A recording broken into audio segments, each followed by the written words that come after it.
Sahana Bhavatu Sahana Bhunaktu Saha Viryam Karavavahai Tejasvinavadhitamastu ma vidvishavahai. Om Shanti Shanti Shanti. The 7th chapter of the Chandogya Upanishad opens with a story, a dialogue between the highly erudite sage Narada and the teacher in this context. Who is that? Sanat Kumara.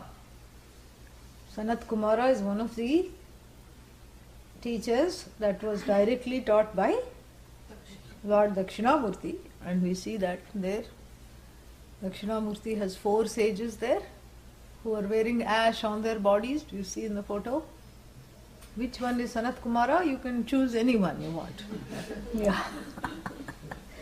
So, Narada, Narada is not an ordinary person. Please understand. It's not just some roadside, fellow.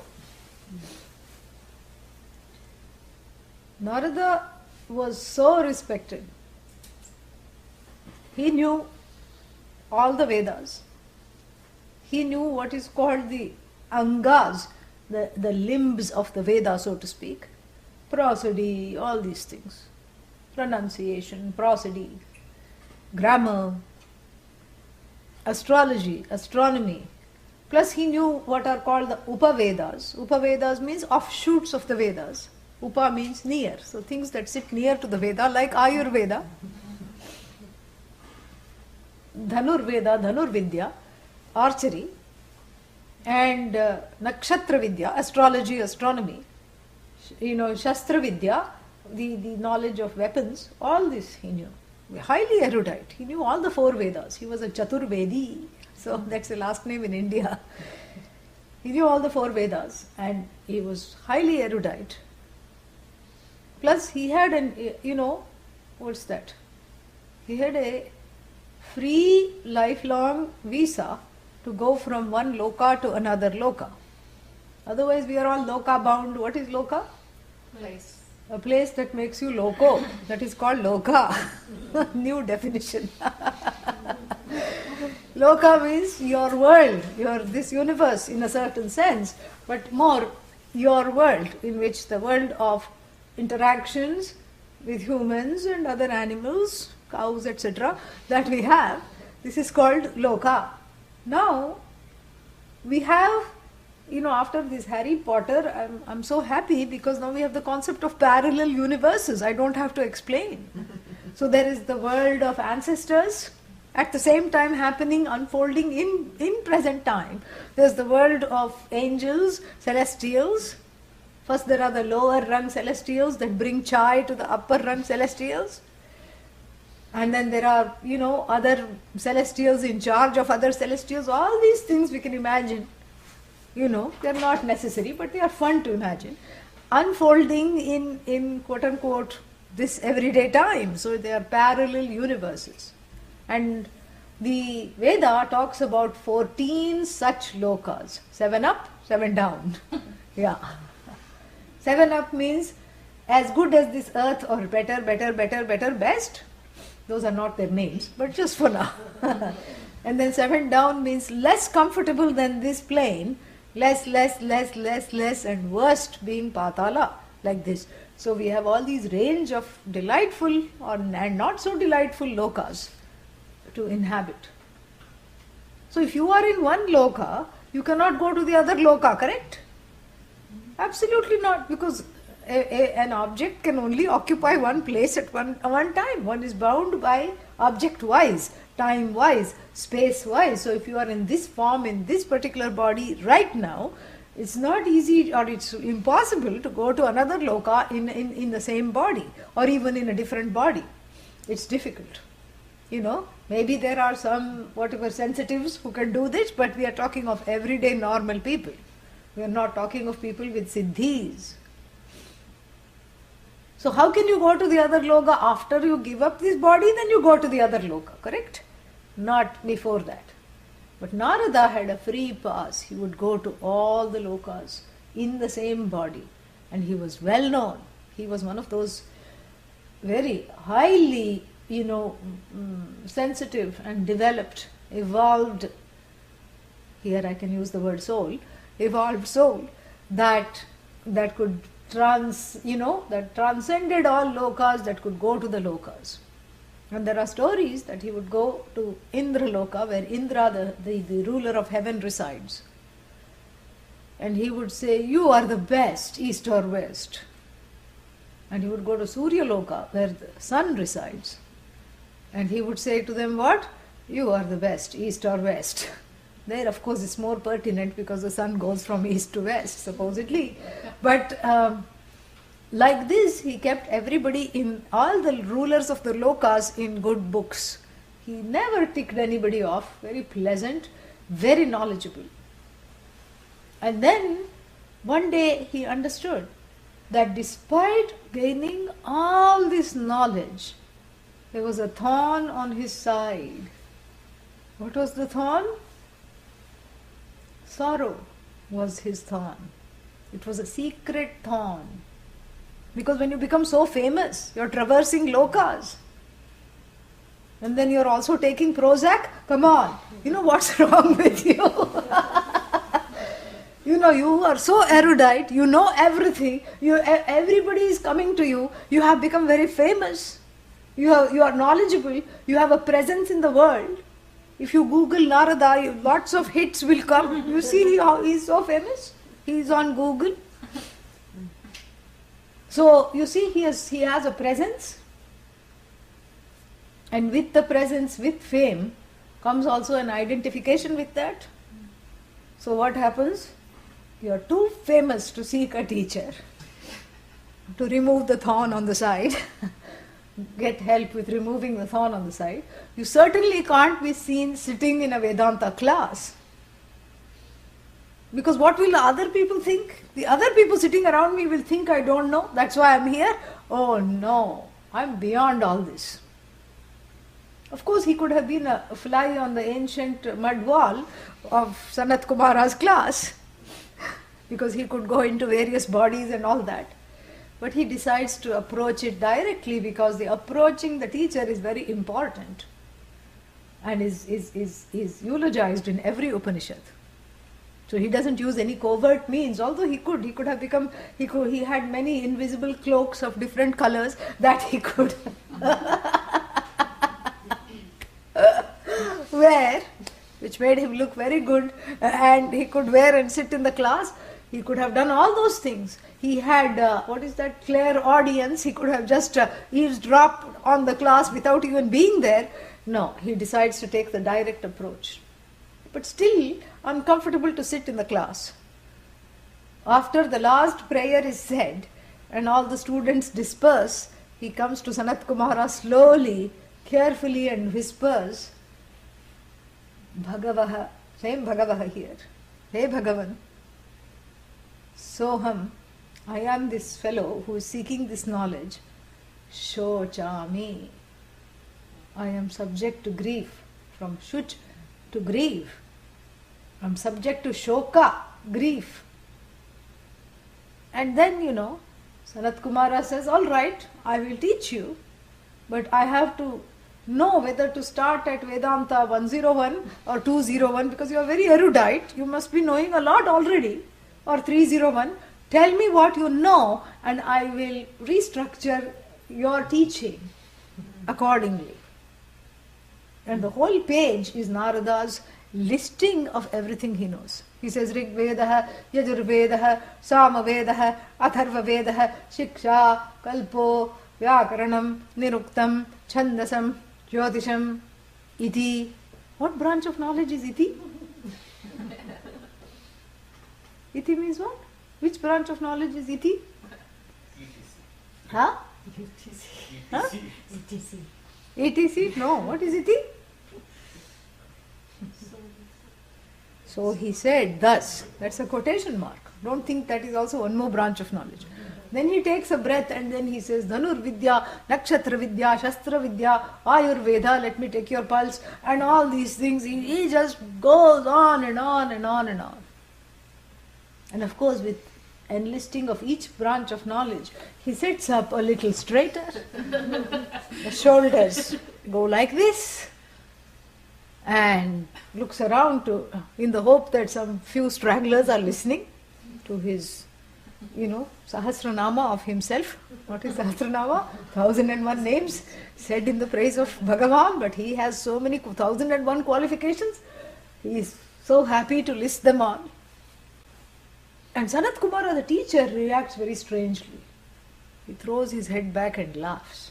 He says, here I am telling you I am sad and you are laughing. What kind of a teacher are you? He could have said, but doesn't.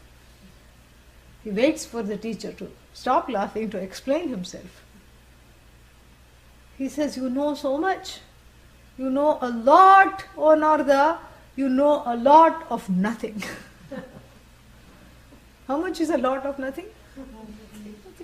If you know a little bit of nothing, how much do you know? Nothing. So he says, all that you know is nothing, because the thing that makes all these nothings into that thing, gives it a being. You don't know that thing which sustains all these nothings. If you don't know that thing, you don't know anything. And then he says, Alpameva. Alpa means small, tiny bit. That which is encapsulated in your brain, in your tiny little brain, is a tiny amount of knowledge. Alpameva tava jnanam. Your knowledge is tiny. And then he says, Yad alpam tan martyam. That which is small, tiny. Is what do I mean by tiny? Is martyam, finite, subject to death. That is what my definition of tiny is. Tiny doesn't mean small size-wise. Tiny means that which comes to an end, which is a dead end, that leaves you deadened and makes you keep pursuing all these dead ends, red herrings, infinitely. So if you pursue the finite infinitely, you are a lost cause. That's what you have done, O Narada, for half your life. You have pursued the finite infinitely. The pursuit of the finite is an infinite quest. And when the quest becomes infinite, one's thirst is never quenched. One is always helpless, hopeless, hapless, always searching, yearning, longing without a sense of belonging. This is the problem. If the longing leads to belonging, okay, theek hai, wonderful. But if there is only longing, and there is no be, the be stands for the being, there is no being in the longing. You cannot make a religion out of the longing. You cannot make a way of life out of the longing, even though people do. Sometimes people sit and sing sad songs, and they call it sad sang, They sat and they sang. Darshan kab doge? When will you give me darshan, oh Lord? Where are you? Why are you playing hide and go seek? Why are you doing this? And there is some venting, some, feeling of niceness comes because other people also are crying with you, so that feels, okay, I'm not mad, that other people are also sad makes me not mad, and so we'll have sad sang, and we'll just sing sad songs. But then after you leave the thing, that sadness one still carries. You can't keep fueling that sadness. That sadness has to have an opening. That sadness has to have a remedy. Why? Because it is non-acceptable to me. If I was happy being sad, if everybody was happy being sad, we would not be having this conversation. But nobody is happy being sad. Unless they are also deluded. Sad and deluded, okay. But nobody is happy being sad. In fact, one wants to get rid of the sadness, just like Narada. He knows so much. He has so many contacts. He can just think of somebody and they appear. He has so many magical powers. He has so many miracles. He has so many, qualifications. But the thorn on the side hasn't gone. Why? Because that original problem of the insecurity and the fear centered on a sense of lack on oneself has not been interrogated, has not been understood, has not been addressed adequately. It's like putting using pursuits and actions to address it is like putting a band-aid on the Grand Canyon. What will happen? Nothing. You have to address it, and you have to acknowledge it and address it. So therefore, it is no fun to pursue something, pursue the finite infinitely. And this is what is called the cycle of samsara. This life, what did I do? Pursued the finite, pursued the finite, pursued the finite, pursued the finite, got out of breath, died. Then next life, pant, gasp, died. And then next life, pursued the finite, pursued more finite, mistook the finite for being fine, and then kept, fine, finite,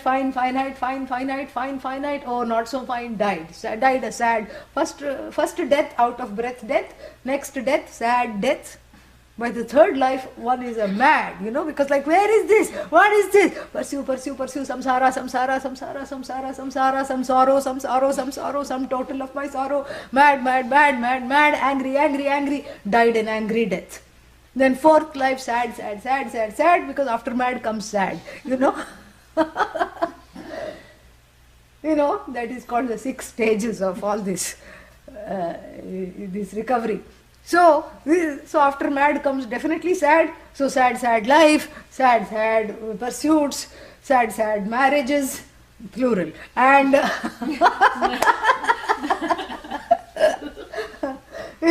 sad children, sad. So why sad children? Because if there are sad parents, what else will they be? Not genetic, socialized. Yeah.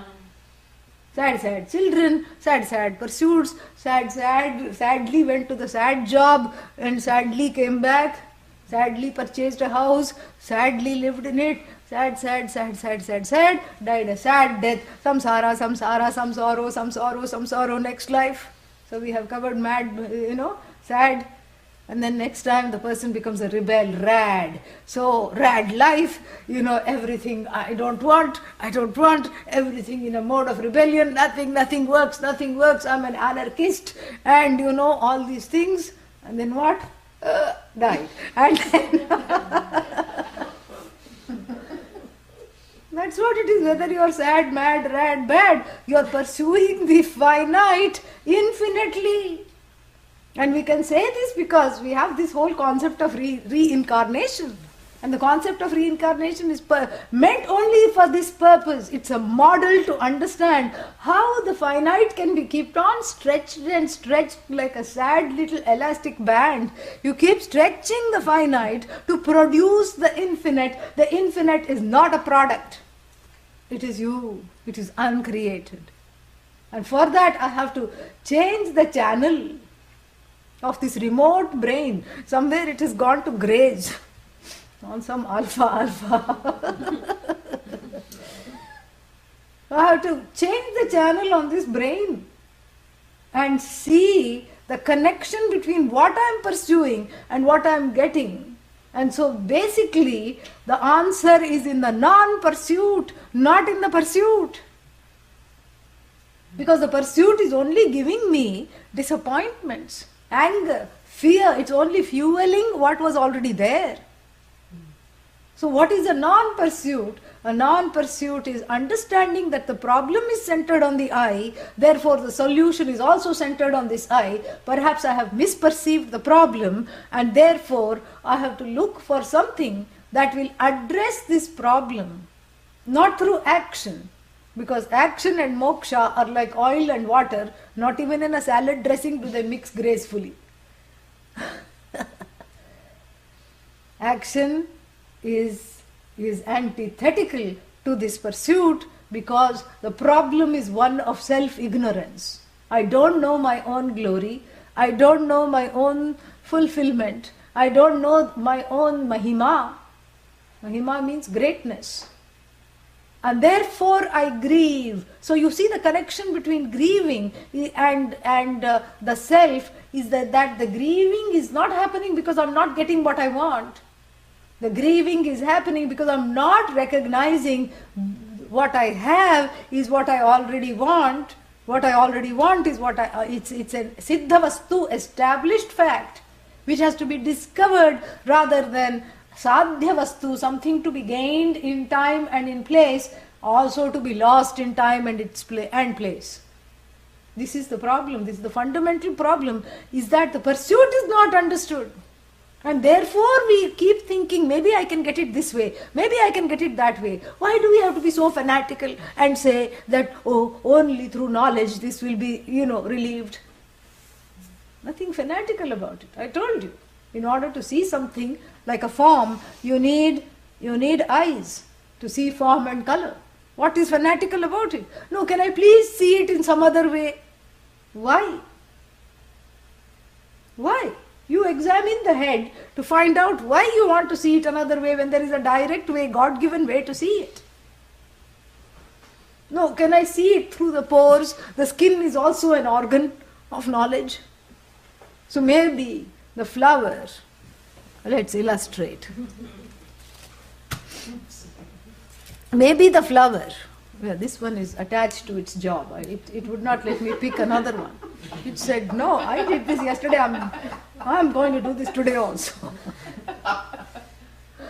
So, if I do this, or if I go back and forth like this, I'm going to sense the flower, but not its form and color.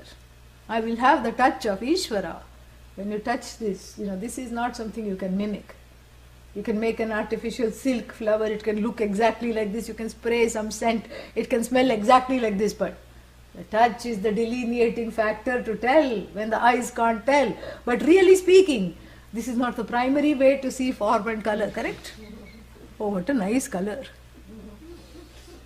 And then when I look, I say, oh, so soft it is. The softness is not discerned by the eyes. This is the meaning of the word pramana. Pramana means the means of knowledge, appropriate to uncover that which is to be known, and that which is to be known cannot be altered just because the means of knowledge is telling something. No. The means of knowledge reveal what is to be revealed exactly as it is. And this should be a matter of great relief, because the means of knowledge for understanding one's own glory as this total being, this conscious, limitless, whole, non-complaining, non-querulous being, non-wanting, non-desirous, compassionate and complete person, to us, that the means of knowledge to see that is the words of the Upanishad, handled by someone who can handle the means of the knowledge, who himself has been taught. There is the safety. Who himself has been properly taught. So by a qualified person who is able to unfold this so that you can see. Just like the person sees, the person is able to make you see that there has to be a shift in this seeing, in this knowing, in the way we see it. That is what it is. There is nothing fanatic about it. And when I say Upanishad, we are not just talking of how many ever there are here. We are talking of any body of knowledge, anywhere in the world that can teach just like what this shows. That is called Vedanta. Like I said yesterday, India is privileged because we have kept that teaching tradition alive in a way that has not been the privilege of many other, indigenous systems of knowledge. So therefore, this is what we know. We know the teaching tradition and we know that it works. Why? Because you are here. I am here. So therefore, going back to the story, he says, Yad alpam tan martyam. Tat martyam. Martyam means whatever all this you know is small. That which I call small, what I mean by small, he explains, is not size-wise, but in terms of finitude. This is small. Small means subject to coming to an end. But that's not what one wants. I want to be happy. How long? 5 minutes? No, 6, 10. Okay, have a whole day. No. I want to be happy forever. And even the person on the 8th marriage, in the marriage vow will say this is for ever. It's very clear, they don't want the marriage, they want the forever, for which they are using the marriage as a means, which the marriage is not a means forever. Neither the children are a means forever. Neither are your possessions a means forever. What you want is forever, and that forever, Ananta, is called from the standpoint of the individual pursuit, Ananda, happiness. What you want is forever. And if you don't know that, this is just classic psychological transference. You transfer the basis for this forever on all things finite. In the finite, you look for the infinite. It's easier to look for the needle inside the haystack. You will find it. This you will not find because it's not there. This is what it is. There is a mistaken perception, and the mistake has to be corrected through knowledge because the perception is mistaken. Yadalpam tad martyam. That which is small is equal to finite. Yad martyam, he continues, that which is subject to being finite, tat na bhuma. He introduces a new word for Atma. Bhuma. You know? And the word is bhuman, like Atman. Bhuma, bhumano, bhumanaha. And so, he introduces a new word. Bhuma, for the infinite. You can call it anything. Doesn't matter. Because it's not about the name. It's about you. Then why did the teacher, Sanat Kumara, introduce a new word? He introduced the new word because, especially when teaching, we learn from teachers how to teach. And the teacher in the Upanishad uses a new word previously unheard because he is teaching Narada, who knows all the words in the Vedas. He knows Atma, Atma, Atma, Brahman, Brahman. He's taken it for granted because he's sad. The depressed person, the person subject to sorrow, is also very jaded and faded. And you say Atma, there is no spark being lit in the person.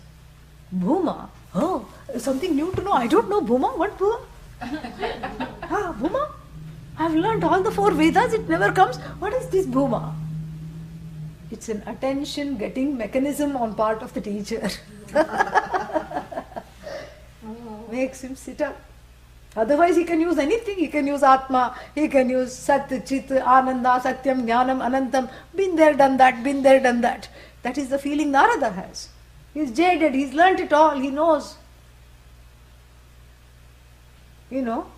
Everything is just words, words, words. In Hamlet, the play, he says that.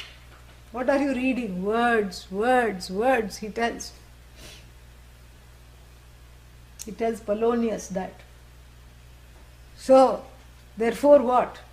A new word is introduced to teach that which is both ancient and new at the same time.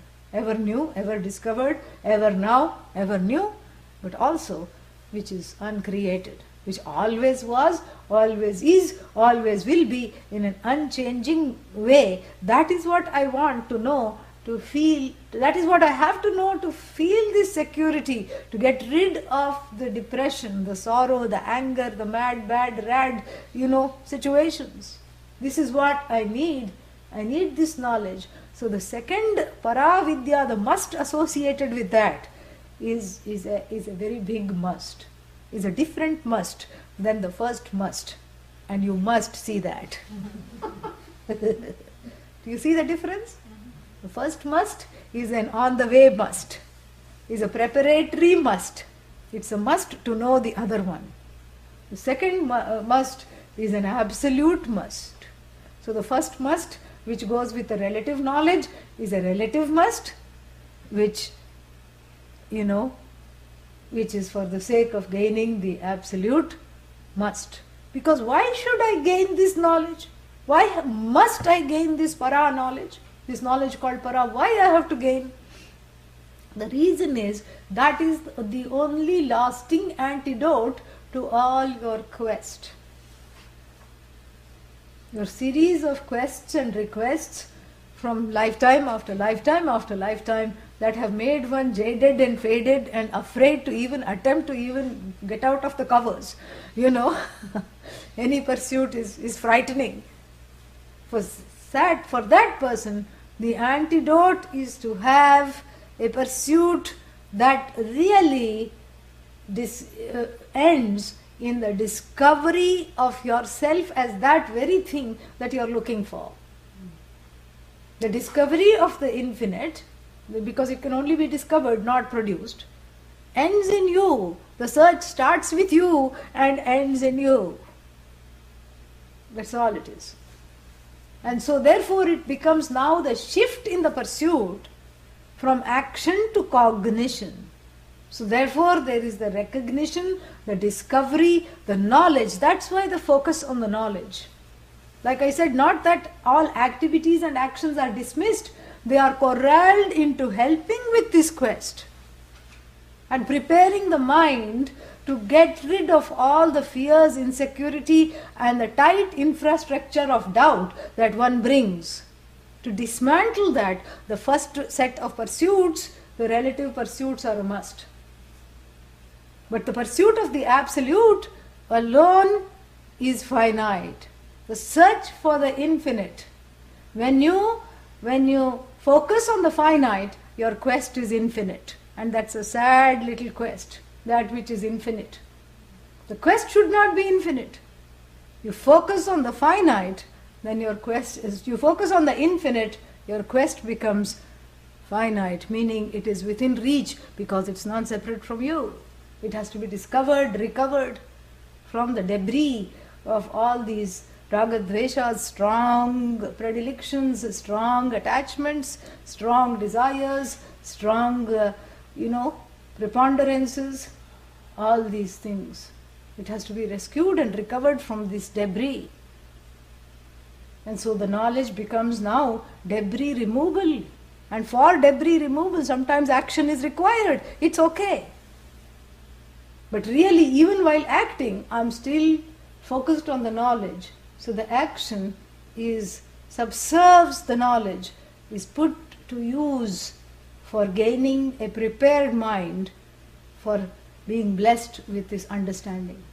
This is what is moksha, freedom from samsara. What is samsara? Samsara. That's what it is. And so this is what the whole thing is. And so the Kena Upanishad, another Upanishad, which does a lot of word play. Very nice Upanishad. It says, Iha cheda vedit. Iha means here. Here doesn't mean in this room. Here means in this body. Iha cheda vedit. Avedit.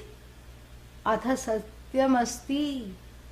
Then if you know in this body itself, your quest has been fulfilled. The reason for which you took a human incarnation has been fulfilled. Because the dogs and the cats do not need this knowledge. They don't have a complex centered on themselves. They are fine. The dog doesn't say, I don't like my fur. The cat doesn't say, I don't like my purr. So therefore, it doesn't need this knowledge. The human being is riddled with complexes. Because I have the free will enough to come to wrong conclusions about myself, that is why I need this knowledge. Iha cheda vedit. In this body, if one knows, atha satyam asti, that person's life is fulfilled. But of course, the other scenario also looks interesting. Na chedeha vedit. If you don't know what will happen, this is what children say. If you touch this, your hand will get burnt. If I don't touch this, what will happen? And so the inner child coming to this knowledge also says, so both the ways are given. Na chediha vedi. So if I don't do this, what will happen? Mahati vinashtihi. Great, it's an infinite loss. The loss of the infinite is an infinite loss, of course. But the quest of the infinite is a finite quest. So don't seek infinitely, be the seeker of the infinite rather than the infinite seeker. This is what the Upanishad says. And so therefore, the understanding is that this life must not be wasted in the first must. If you revel only in the corridors of the first must, it becomes a musty maze, a damp, dark, musty maze of agrahanam and anyatha grahanam. Agrahanam, not knowing my nature; anyatha grahanam, therefore coming into wrong and horrible conclusions about what I think I am. So you can't just revel in the first must. The first must lead you to the second must. And that is where the human flowering, the ultimate blossoming is there.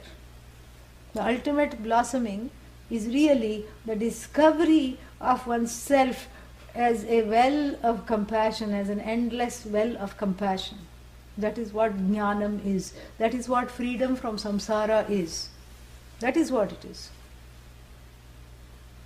That is what this is all leading to, is the discovery of the compassionate heart, a heart which is not disturbed by any afflictions. It's not disturbed by affliction, directed against itself or directed against another. Even though the word compassion means to suffer with, there is no suffering here. There is only that empathizing, which if you are able to do something about it, you can, or you can pray or something. But it's not always about doing. It is about being. So that discovery that I am this oceanic compassion, not just the surface level of raging waves and foams and bubbles and tsunamis and little weather pockets. I am this deep compassion, well of compassion. That is why it's a must. And therefore, in another dialogue, in the Brihadaranyaka Upanishad, between two sages, Yajnavalkya and who? Not Maitreyi, another story, Gargi. Gargi was the gatekeeper of this sabha. Sabha means an assembly of erudite scholars in this king's palace. It was her job to let in the gems of erudition sit in this knowledgeable assembly. So whoever would come, she would test them with questions. This is in the Brihadaranyaka Upanishad. But of course she met her match with Yajnavalkya. And she posed a number of questions to Yajnavalkya. And one of the questions was, who is the most stingy person on this planet? What is the definition of the stingiest person on this planet? We have an expression, kanjoos. Kanjoos means stingy. And along with that, it's also called makhi juice, means the fellow, he's so stingy that he's sitting under a tree and having his cup of tea. And curious, ill-fated fly happens to fly into the tea, its last flight.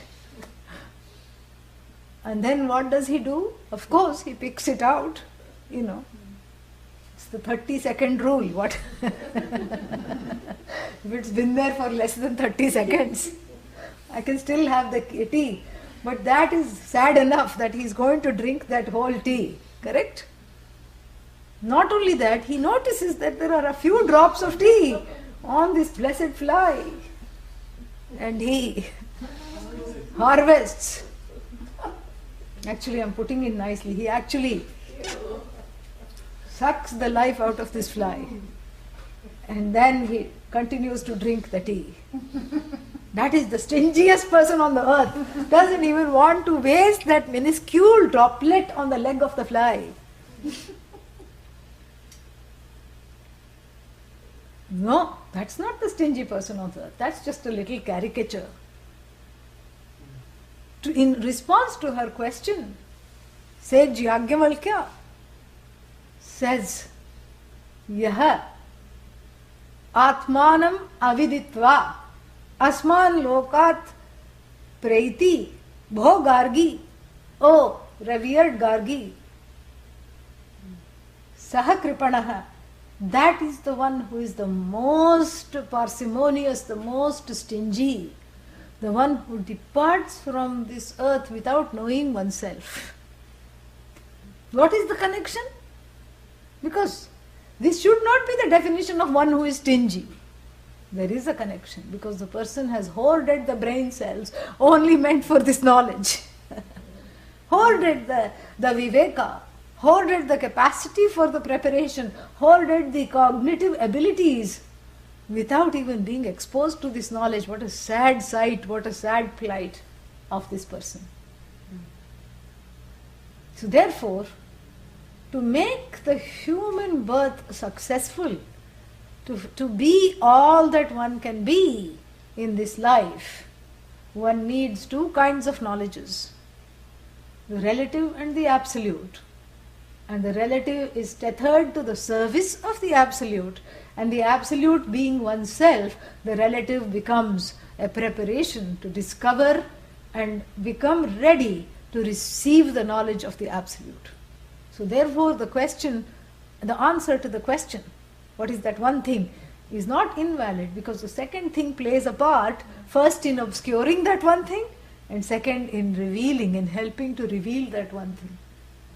You see, this is another paradox. So the first thing, which is nothing really, which is the knowledge of ways and means and knowledge of ends bound in time-bound ends, either if it is not known as such, if mithya is not known as such, it can conceal satyam, or if it is known as such, it is reveals satyam. It reveals the truth, it reveals you. So depending on how you use this knowledge, it has the power to conceal or it has the power to reveal. Of course, nothing conceals the Atma. The only concealing factor is you have to say as though. There is no concealing, you know. There's just an obscuring. That's all it is.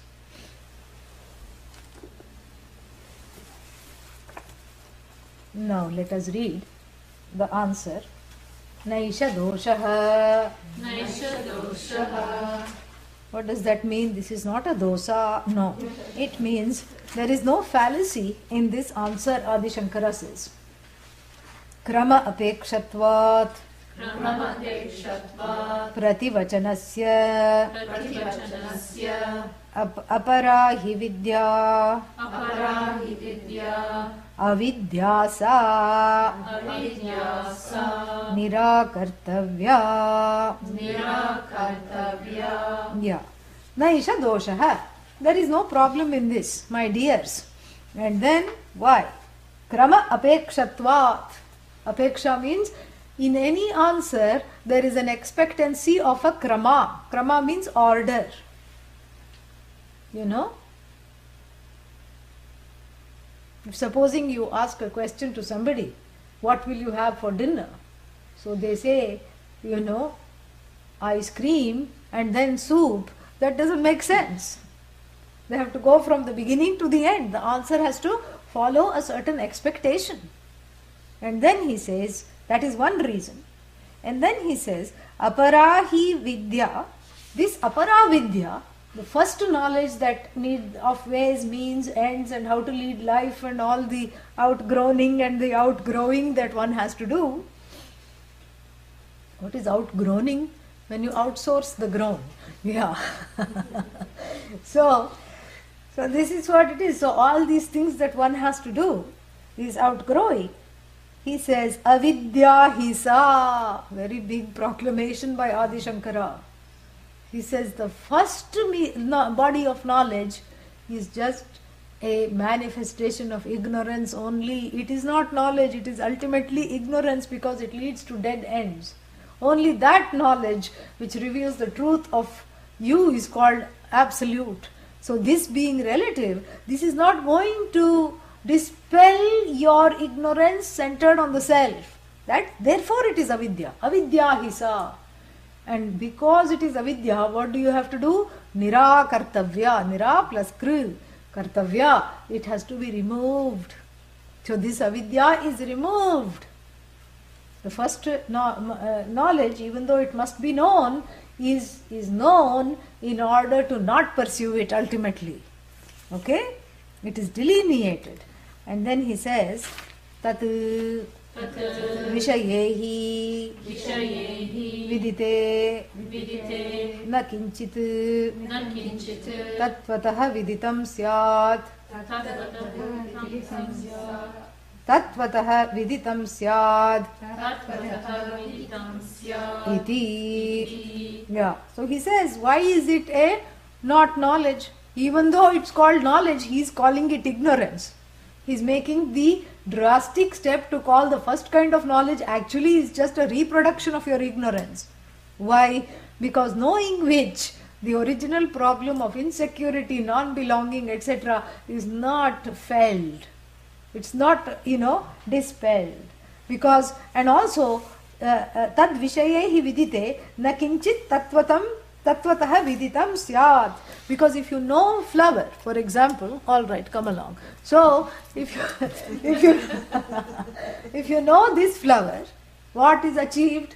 A lot is achieved. You know how it is, you know how the stamens are, you know how the pollination takes place, you know what are the symptoms of the people who might be allergic to this flower. You know a lot. But then, but then you don't, the knowledge of this flower is not going to make you any wiser about that flower. Correct? Yeah. Then you still have to do a PhD on this flower. Yes, there are certain things in common.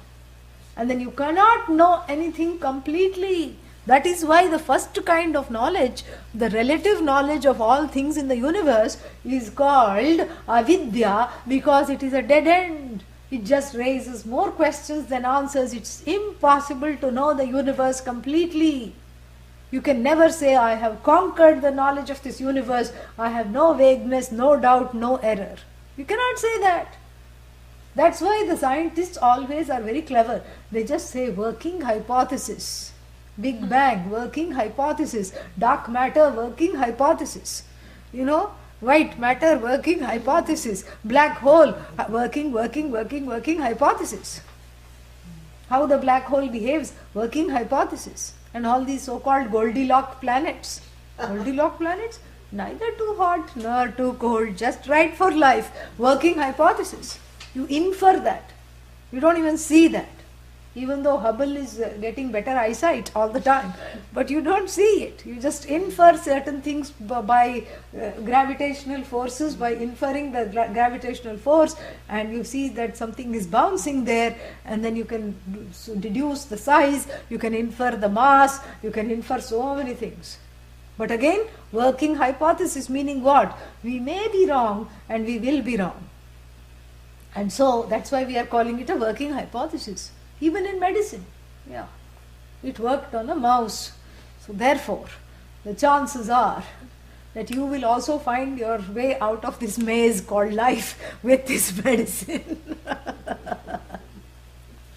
Brain tonic, So like this, it's all an inference. Because you cannot know. And what they knew 5 years ago, they will say, no, you must not do this. They did that with vitamin E. Before, people were popping vitamin E like candy. 10,000 IUs. Oh, no problem. Another, 3 times a day.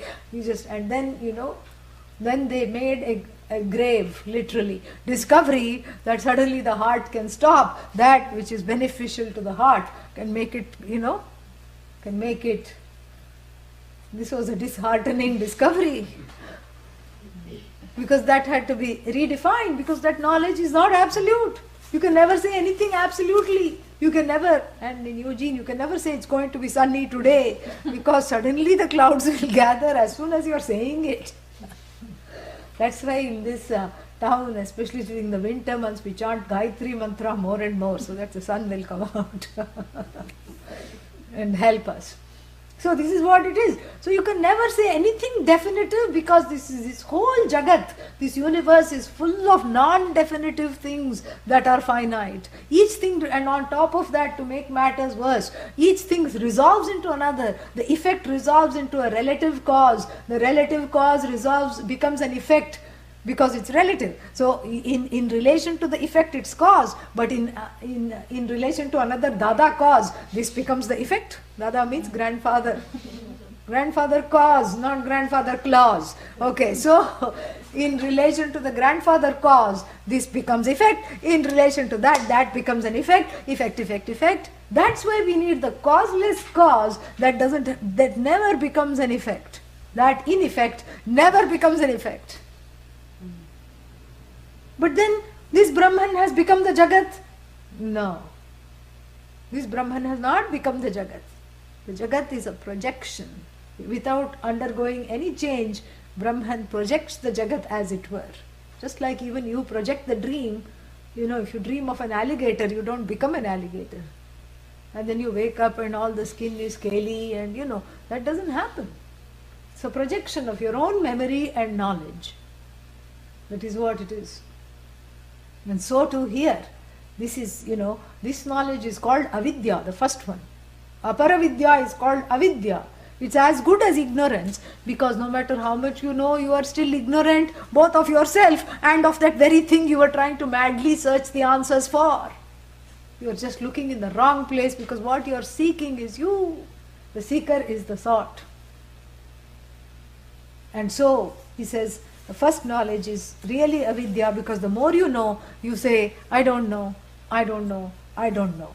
And then he says, Nirakritya hi Purvapaksham Paschat Siddhantah Vaktavyaha Bhavati Iti Nyayat. Nyayat means the logic. It is logical to assume that first the doubts are raised and then only the answer is given. Correct? First the wrong thing is mentioned, or the finite thing is mentioned, or something that needs to be dismissed, you mention that first and then dismiss it with a correct answer. So that the teacher's answer in saying two things must be known, Apara and Para, the relative and the absolute must be known, is correct, because only in the negation of the relative can the absolute ultimately be discovered as you, not as something outside of you. So therefore it is correct. And so what happens to the doubter who was raising the hand? He puts his hand down, sits down,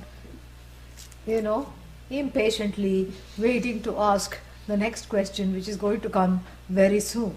But meanwhile we have a delightful mantra 5. Tatra para Rigvedah Yajurvedah Samavedah Atharvavedah Shiksha Kalpah Vyakaranam Niruktam Chandah Jyotishamiti Athapara Yayatat Aksharam Adhigamyate. Yeah. This we have already studied, this mantra. How? Because you heard the story of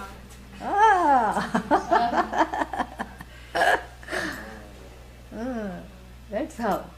So let us look at the translation. Tatra means literally means there, but here it means in this context.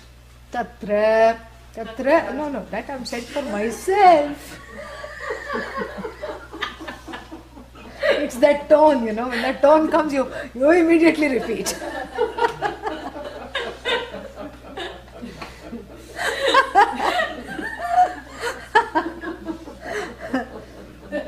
So I'll change the tone. I'll make a note to change the tone. So, tatra means in this context. So the apara was delineated, correct? Yeah. What was the apara? The apara is relative, it was told. Two kinds of knowledges were delineated and distinguished from one another. So now the teacher is filling in the blanks of what comes under the first category, apara, and what comes under the second category, para. So the apara list is naturally very long, because various means, various ends, if you start listing, you will be here for several lifetimes. So it's naturally long. And the para being you, it's just a one-word answer there. So let us look at what he puts. So he divides a line in the middle of the page, tree bark, and he divides the line, and then what does he say? On the left hand side is apara, on the right hand side is para, because apara comes first, it has to be negated. So the apara list, let us look at. He starts with a bombshell. Rig Veda, oh my God, Rig Veda is Veda? My goodness, Veda is apara knowledge of the relative? Yajur Veda. Oh, no, I'm glad I'm Samavedi. I'm not these two. Those two fellows don't know anything. These Rigveda people are, useless. My family comes from the Samaveda tradition. Samaveda. Maybe I should jump ship and become an Atharvavedi. No, Atharvaveda. This itself is shocking. It's like a big, pumpkin dropping on the head.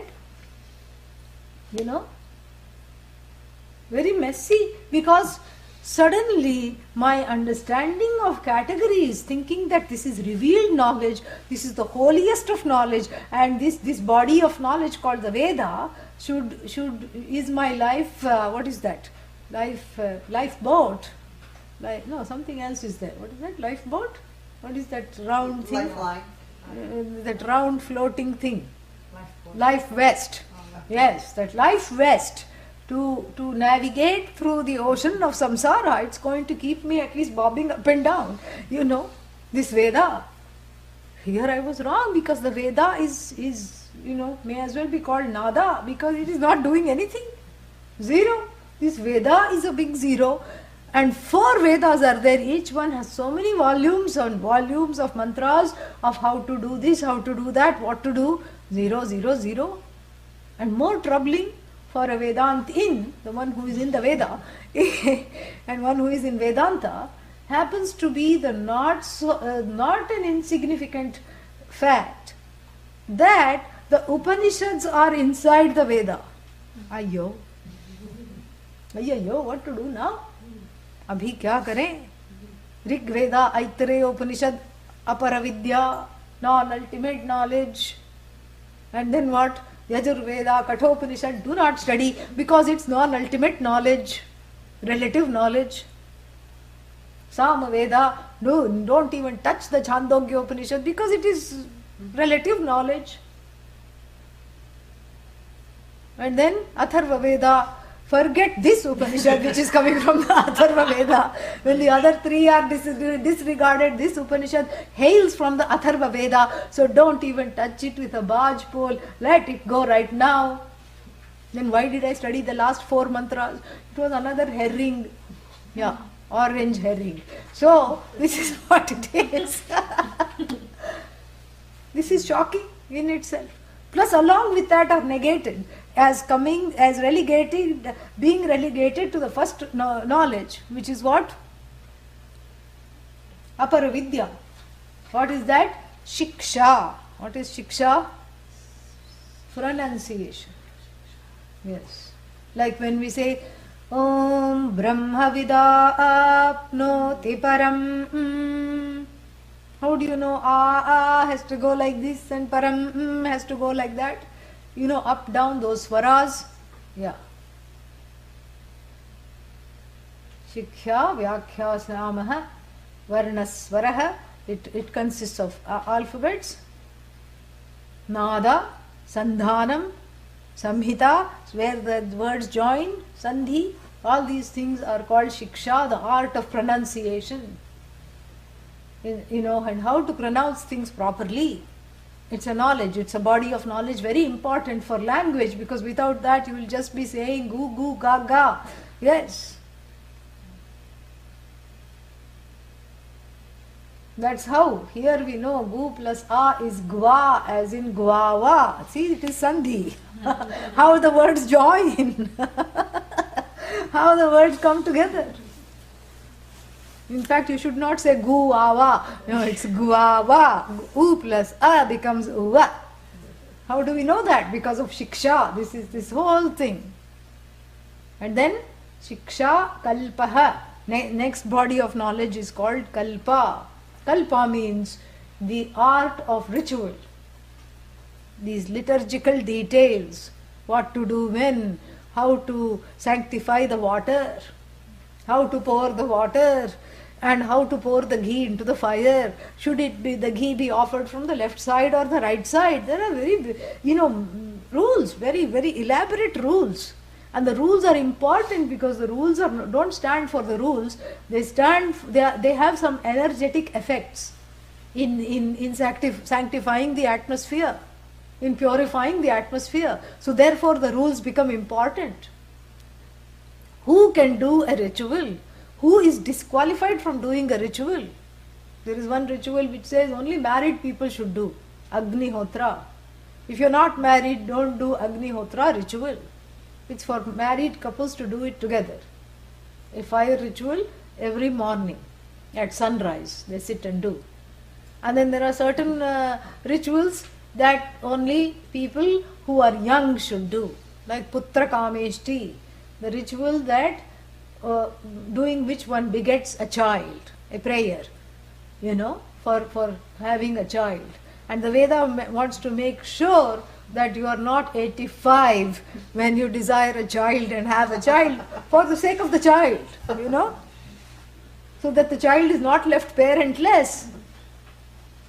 It says Krishna Kesho Yajeta. Yeah.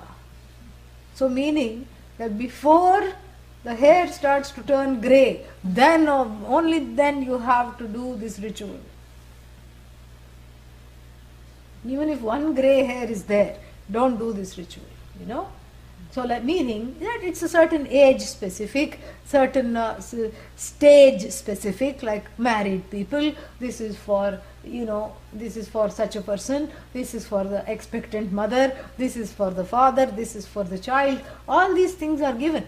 And the art of all this, these liturgical acts designed for prayer, acts of prayer either for oneself or on behalf of others. There are very strict and elaborate rules called kalpa. Kalpa is the know-how of rituals. And then we have what? Chandas. What is chandas?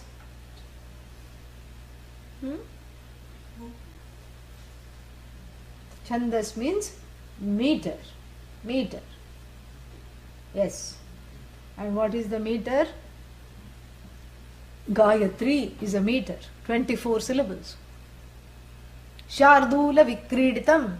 The tiger at play is a meter. The baby tiger at play. When the sensitive heard it, they could see in the way the verse was composed, it mimicked the play of the baby tiger. Vishwandarpana drishyamana nagari tulyan nijantargatam pashyannatmani mayaya bahirivod bhutai yatha nidraya yas sakshat kurute prabodha samaye svatmanamevadvayam tasmai shri guru murtaye namaidam Shri Dakshina Murtaye. In this, if you notice carefully, you see the catch and release of the baby tiger playing with its prey. We hope it's not our foot or some body part, but if it's some other prey, we can appreciate that. When the baby tiger plays, and any kind of cat, big or small, it's not going to catch and then eat. No. Catch, release, give it a thwack, and then watch. Oh, it's moving again. How exciting. Go there and give it, and then, do this little thing they do. They sit and kind of do this, and then jump on this poor, unsuspecting prey. They also pray, see? Yeah, P-R-E-Y. And then they jump on it, give it another whack, and then they let it go. In fact, they let it run for a bit. And in this verse, you can see that. You can see the withdrawal and the approach. That is why it's called Shardula Vikriditam. Then we have our catch-all mater. What is it called? Anushtup. What is this Anushtup? Anushtup. Dharma kshetre kurukshetre samavetaayuyutsavah mamakav pandavaschaiva kimakurvata sanjaya. Where is this from? Which Upanishad? Bhagavad Gita. The tune itself gives it away. It's a typical Gita tune. But we can confuse also. We can confuse the people by chanting the same Anushtup in a different tune. Yeah. We can do that. Like for example, you can say, if you take another verse in the Anushtup meter, like what was it? Kataksha kirana chantanaman mohabdhaye namaha amrita nanda krishnaya jagan mangala murtaye. Same 16 syllable meter, but chanted in a different tune. And then, the people keep wondering, which meter? Then there is a meter of 12 syllables called Trishtup, which also the Gita employs and the Upanishad employs. In fact, some of these are in Trishtup. Om Brahma Devanam Prathamas Sambhabhuva. This is Trishtup. Gita also says that. Apuryamanam achala pratishtham. Like this, Trishtup is there. And so therefore there are all these, the knowledge of the meter, because even in English we have that iambic, dactyl, you have that that crescent moon, which is a non-accented things only can occupy that space. And then you have that long one where only accented things, syllables can occupy that space. And then you have to have the know-how of putting these together to produce these various meters for the mantras. That is called Chandas. Is it Paravidya or Aparavidya? Apara. And then we have the first Sanskrit dictionary of synonyms and antonyms called Niruktam, written by the sage Yaska. Niruktam is the first Sanskrit thesaurus. So Niruktam means words and their meanings. Is it para or apara? Apara. And then we have Jyotisham. Jyotisham is right in the middle of astronomy and astrology. It's both and it's neither. It's actually a mixture of both, in a way. And we never do anything without looking up at the sky to see the planetary configuration on a particular day, at a particular time, even for studies. The first day after the full moon or the new moon is no study. The full moon or the new moon also is no study, because that is when the mind gets affected. It does. It does. It's not conducive for study. And the 8th day is not conducive for study. So you see, after 7 days, you get 1 day holiday, and every other weekend is a long weekend. Fantastic way to study. Very nice. And so there is time to study, and for marriage also, certain kind of stars, if they are there, then the bride and groom who are starring in the marriage, You'll just be seeing stars because it's a combative muhurtam. Muhurtam means that time. Sometimes you get, you have to avoid those kinds for marriages. Because if you get married at a combative time, you'll be fighting the rest of your life. This is not good. And same thing, to do something, which is bringing in money, you don't do it at certain times. Like starting a business and starting some venture capitalism, whatever it is. You don't do it at certain times because there is a kshaya, the muhurta shows decline. Yes. So you wait for those, and whether it's a transitory planets or the transitory planets in your own birth chart, you wait for those correct moments to start your life, and that itself is a big know-how, It's called Jyotisha. That's why anybody can go without a job in India, but the astrologer will always be paid, happily paid. Because even the person who says, I don't believe in God, will go to the astrologer. This is what it is. Very interesting. And here everyone, regardless of their religion, the Christian goes to the astrologer, the Islamic person goes to the astrologer, the Buddhist goes to everybody goes to the astrologer. Very interesting. So this is Jyotisham. And then, what else? What was the next one? Vyakaranam. How could I forgot Vyakaranam? Vyakaranam is what you do on Wednesdays. And what is it that you do on Monday also? What is it that you do Monday, Wednesday? Sanskrit grammar or any grammar. Grammar is Vyakaranam. And this Vyakaranam is important because it helps you to have this language and the structure. Otherwise you will be not talking properly. You will say is when you are supposed to say Ishvara, and so you will say was when you are supposed to say is. So the agreement between sentence, gender, number, all these things, verb, noun, all these things have to agree. Those agreements have to be understood. And then if you don't know tenses, you become tense. So you have to know tenses, you have to know moods. Without getting into a bad mood, you have to know all these things. So this is grammar. And then, is this Apara Vidya or Para Vidya? Apara. Apara. And then, is that the end? What else is left? Iti. What branch of knowledge is Iti? Huh? Yeah. Iti means thus. Meaning that's the end. That's the end of the list of Apara, and by extrapolation we have to include other Upavedas like archery, the knowledge of what? The knowledge of the weaponry, the knowledge of Ayurveda, the knowledge of cooking, everything you have to, all the Vedas that are there, everything. Veda means knowledge, anything that's connected to the Veda even remotely is talked about, is included in this list. Now I have a question. So what is left out? Nothing is left out. Yeah, but what is left out to fill in the other blank of Paravidya column? What shall we fill it with? There is nothing left to fill.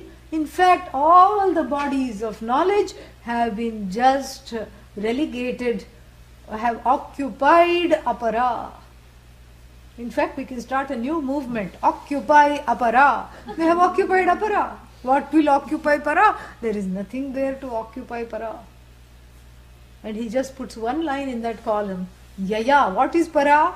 Yaya, by which Aksharam, that indeclinable, that changeless you, is revealed. Yaya means by whatever happens in the mind, not by the mind, in the mind, when the knowledge is delivered. Because the knowledge is delivered, is transmitted. And then a very important part of the transmission is the receiving.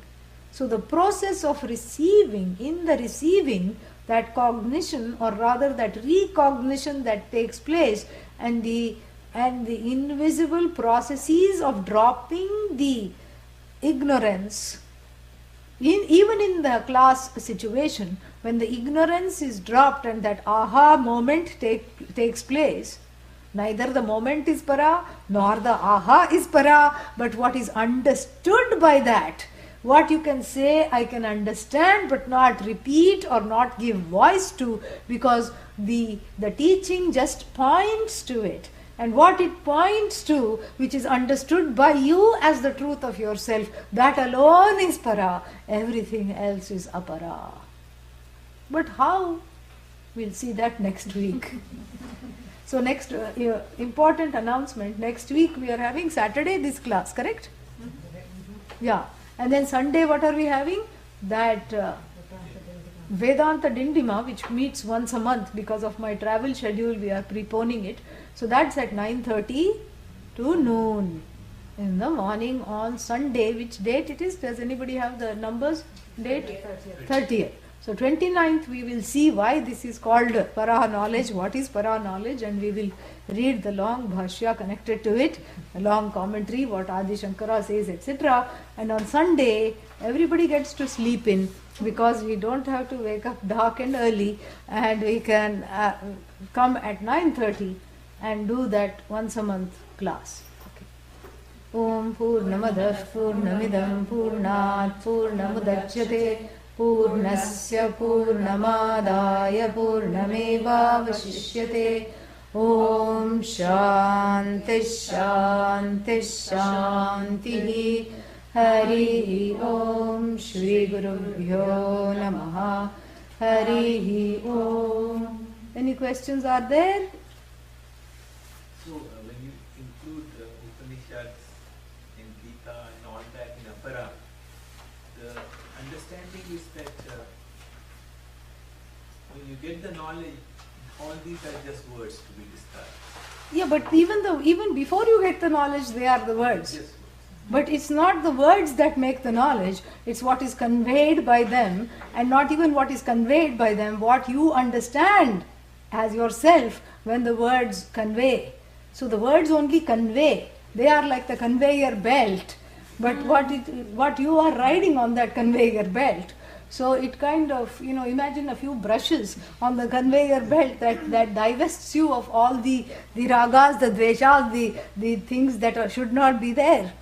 And that and what is understood and taken in by you, and when you see what is delivered, so the words have basically committed suicide, meaning they are no longer needed. That's why we can say yato vacho nivartante, where the words go, and be it a retreat along with its friend the mind, they come hand in hand with their head hung, because they are not able to describe this as an object. So this which is para is not an object. If it's not the object, what is it? The truth of you, the subject.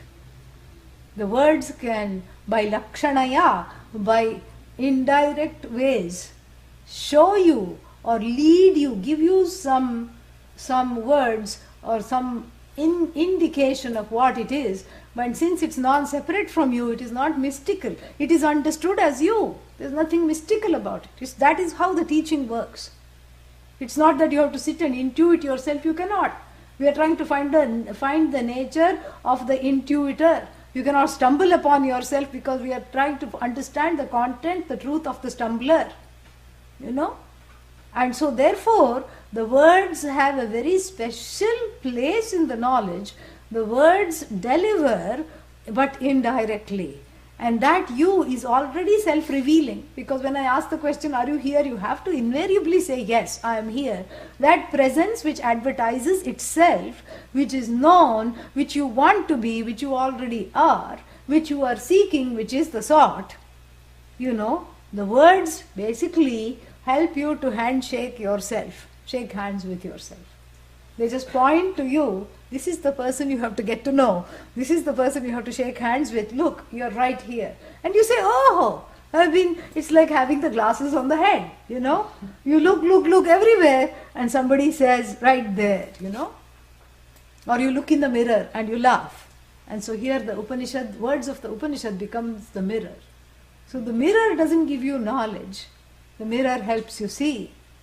The mirror is an aid. So the words are an indirect aid that bring you in connection to yourself, and in the process, because you could not see the hand to shake yourself, So you were shaking everything else and you were shaken because you were not able to see that. But here it dispels the ignorance in the form of the stranglehold of desires, fears and insecurities, so that you are able to see what to shake. And you are unshaken in the process. You come out unshaken.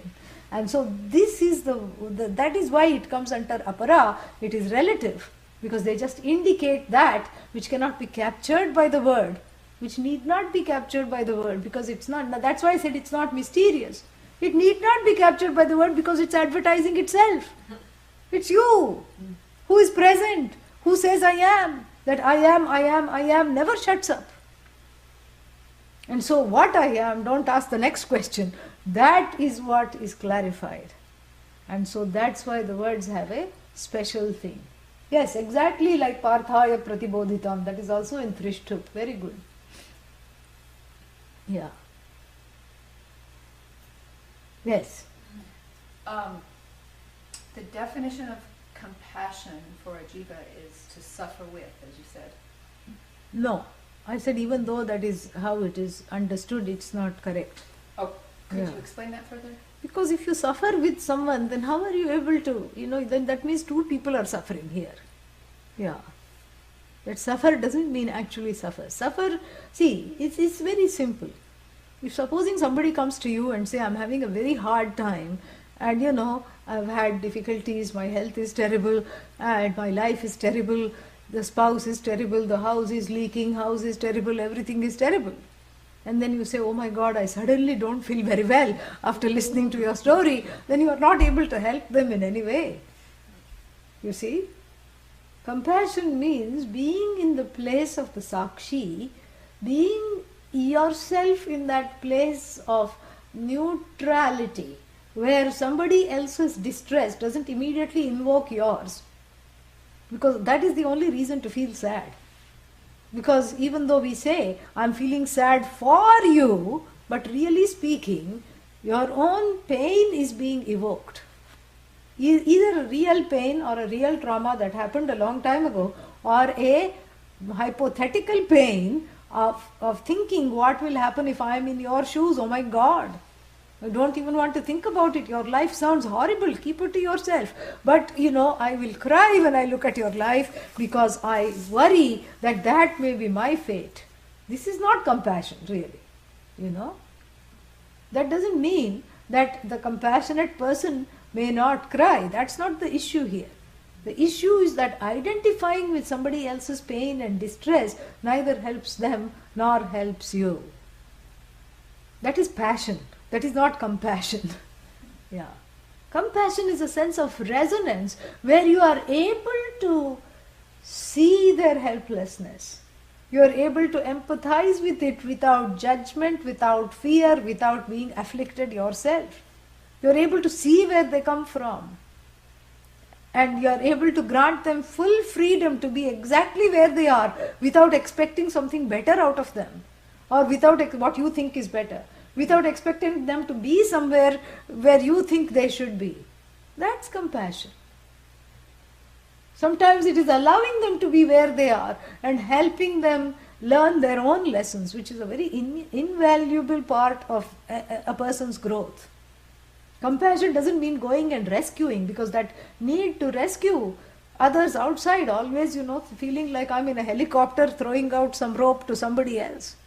That need to rescue comes from an uninterrogated, helpless part of oneself that is seeking this, rescual, this rescuing. So that is what has to be addressed. Sometimes, that is what it is. Sometimes this activism also. Many people, especially when one is in the teens and the 20s, becomes an activist because one wants to fix something which it's all about fixing within. And that's okay, there's nothing wrong. Because like I said, it's an apara activity that helps you to see what is needing to be fixed is right here. Because the universe is how it is. It is finite. And it is full of, it can never be exactly how everyone wants it to be. Because even if you say, I have the correct temperature, I have the correct, season, let it be always be spring, and by magic wand you wave, and it's always 71 degrees and spring, and sun is shining. And then what will happen? You'll have people who have allergies who will start throwing stones at you because they'll be permanently unhappy. Yeah, because everyone cannot be happy. Because everybody is coming with their, like I said, their own infrastructure. But if you are not touched by that in the sense of you are resonating with that without being afflicted by other people's anger, sorrow, etc., you are not practicing in their transference. You are sitting quietly with yourself. In fact, the solutions that come from that place of quietude are really deeper, And we have seen, I've told you this story of that, Vietnamese monk, Thich Nhat Hanh, who lives in France, and he wrote in one book that one man who had lost his family in a fire came and stayed at his ashram. I shared that story with you. And what did he do? That man would not come out of his place. He was given a cottage, and the master said, take as much time as you want to grieve. What are you doing? He says, I'm a journalist and photographer, and I know how to do all these things, websites. And he says, well, the publication department really needs you. Please come and help. You can stay here, but come and help. 3 months go by, 6 months go by, 9 months go by. All the time he's wailing and sitting and not coming from under the covers, never emerging from there, except, once in a while. He's not coming out at all, not coming out of this grief, not just out of the room. So one day he's given the message, the master is coming to see you. He had already been given many warnings that he has to start at least participating in the life of the ashram, or in his own life actually. And then what? He doesn't do that. And then the master says, do you have a match? And then sets fire to his cottage right in front of him. That was a very compassionate act.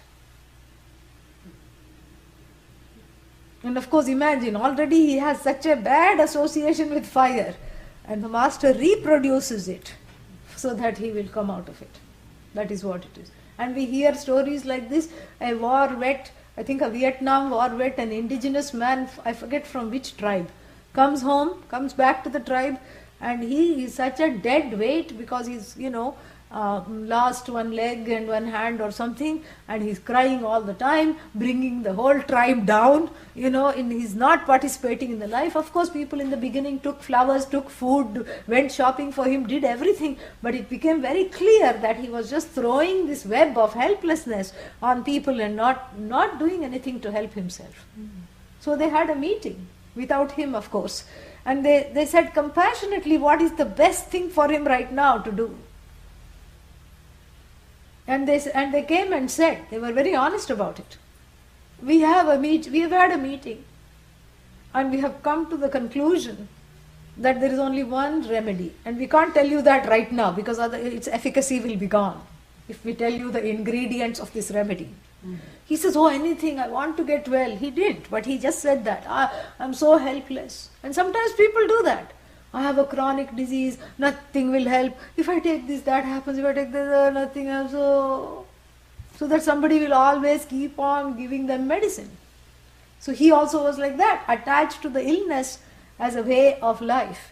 And so the tribe decided, and they said, okay, tomorrow at 9 o'clock in the morning, this is what is going to happen. So he was carried around the village, or whatever that reservation was, and he felt very good. He was garlanded, he was, given all these, and prayer was done on him, and they prayed for him, and they did a cleansing with feathers and everything. And then this part, then they tied him up, the one leg and hand that was remaining, and attached a weight for good measure, and they chanted a mantra and threw him in the lake, in a deep lake. And they stood on the other side, patiently waited and prayed.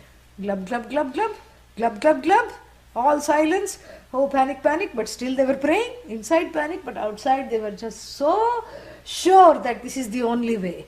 And then glub, glub, glub, thrash, thrash, thrash. The fellow takes off the fetters, literally and figuratively, swims to the shore where they are waiting with towels, garlands, and they hold him, they embrace him, he cries, he just lets go of all this. That was a compassionate act. That was a very compassionate act, a collectively compassionate act.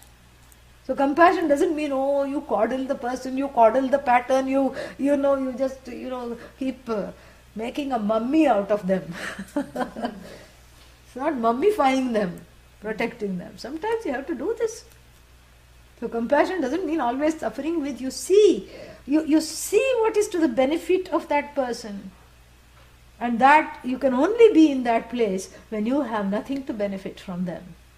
That's why you have to get to that place of needing nothing from that person or from any person who comes to you, either internally or externally.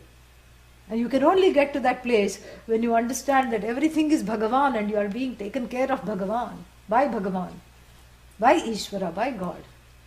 And only the person who lives with that kind of an abandon qualifies for that compassion.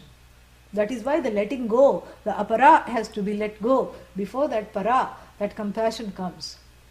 It's a process of discovery. That compassion is there. It doesn't come and go. It is there. It is discovered. You discover compassion through deliberate acts of compassion. And I'm going to talk about it a lot next week. Because usually in this culture, the feeling is, if I don't have it, I can't give it. I don't have money, therefore don't ask me, I can't give. I was not loved as a child, so I can't love someone else. This is a wrong premise. A premise of coming from the capitalist wrong understanding of ownership of resources. But compassion is not that. It already is there in great measure. It has to be discovered by participating in deliberate acts of compassion where you reach out. Even, if it's a stretch and then the muscle is sore and then you put some liniment on it, okay, no problem. Compassion is a muscle. If you don't exercise it, it atrophies. And I'll be talking about that at length next time. Any other question? Okay.